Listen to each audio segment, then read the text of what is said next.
everybody. Sometimes people ask about labor. Well, for example, here's the transmission, taking it out to do a clutch, which is in here.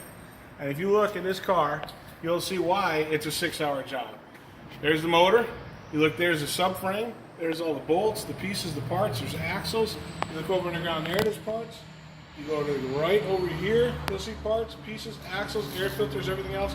You got boxes of bolts. You got a little bit of everything going on.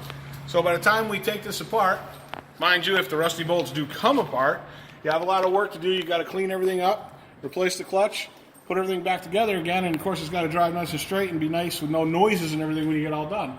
So sometimes you wonder why labor is so expensive. Well, you look at a job like this where it's labor intensive, and you know, just letting you know, we also do major work also here at Kuhnel's. All right, again, thank you. Have a good day.